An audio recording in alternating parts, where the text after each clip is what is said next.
में पहले खंजर खोपता है। इसके साथ साथ मैं ये भी बात करता चलूं कि मौलाना फजलुर रहमान साहब ने भी उसी बात की अभी इंकशाफ और इंडोर्समेंट की है जो कि वजीर आजम इमरान खान साहब ने पहले की थी कि ये vote of no confidence Pakistan Tehreek Insaf के खिलाफ एक इंजीनियर्ड प्रोसेस था और उसका इंकशाफ उन्होंने खुद किया। मुख्तलिफ लोग अभी सामने आ रहे हैं, अल्लाह अल हक है और ये चीज अल्लाह ताला लोगों की जबान से, हमारे मुखालिफिन की जबान से खुद बुलवा रहे हैं। ये सबसे बड़ी इंडोर्समेंट है।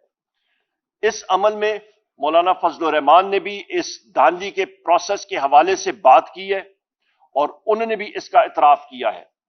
इसके साथ साथ मुख्तलिफ सियासी पार्टियां जिसपे जीडीए सिंध में पीर साहब पगाड़ो शरीफ और साथी, उन सारों ने मुजाहरे भी किए और इस चीज को हाईलाइट किया, उजागर किया कि धांधली वहां पे भी हुई है और एक मखसूस पार्टी को यानी कि पीपल्स पार्टी को या वहां पे एमक्यूएम उसके बेनिफिशरीज हैं।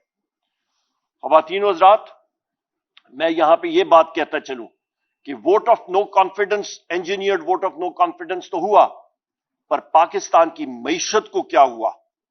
पाकिस्तान की मईशत को जो हिट हुई ख़वातीन और हज़रात, आपकी एक मईशत जो कि 6% ग्रोथ रेट के साथ चल रही थी, जीडीपी ग्रोथ रेट, वो अचानक एक साल के अंदर अंदर मनफी 0.3% पे आ गई, मनफी से भी नीचे। इसका मतलब है मईशत का हुजम कम हुआ। वजीर आजम इमरान खान साहब के दौरे हुकूमत में कोविड के बावजूद जो आपकी मईशत है उसका हुजम 6% से बढ़ रहा था, पहिया तेजी से चढ़ रहा था, पैसों की रेल पेल थी, मुलाजमतें बन रही थी, अवाम खुशहाल थी और अचानक वो हुजम कम हुआ। बिजली के निर्खों में इजाफा 17 रुपए यूनिट से उठ के तकरीबन 85 रुपए यूनिट तक इस वक्त बिजली जा रही है और मजीद बढ़ेगी। आपका गैस की कीमतों में तकरीबन 300 से 400% इजाफा, यानी कि 3 से 4 गुना इजाफा। आपकी अफराद ज़र ख़वातीन और हज़रात 45% से भी ज्यादा गई।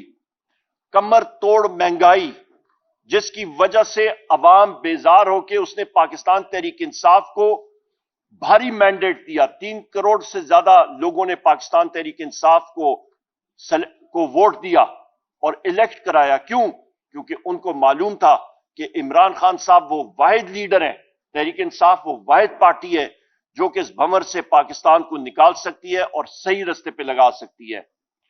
इसके साथ साथ मैं फिर रिपीट करता हूं, जो मेरे कॉलीग ने और चेयरमैन पाकिस्तान तहरीक इंसाफ ने भी बात की कि इस मामले का सिंपल हल जो कमिश्नर रावलपिंडी ने कहा, फॉर्म 47 फिल फॉर इशू किया जाए ओरिजिनल, जिसपे पाकिस्तान तहरीक इंसाफ के नुमाइंदगान और उम्मीदवारान कामयाब हुए थे, उनको इलेक्टेड डिक्लेयर किया जाए।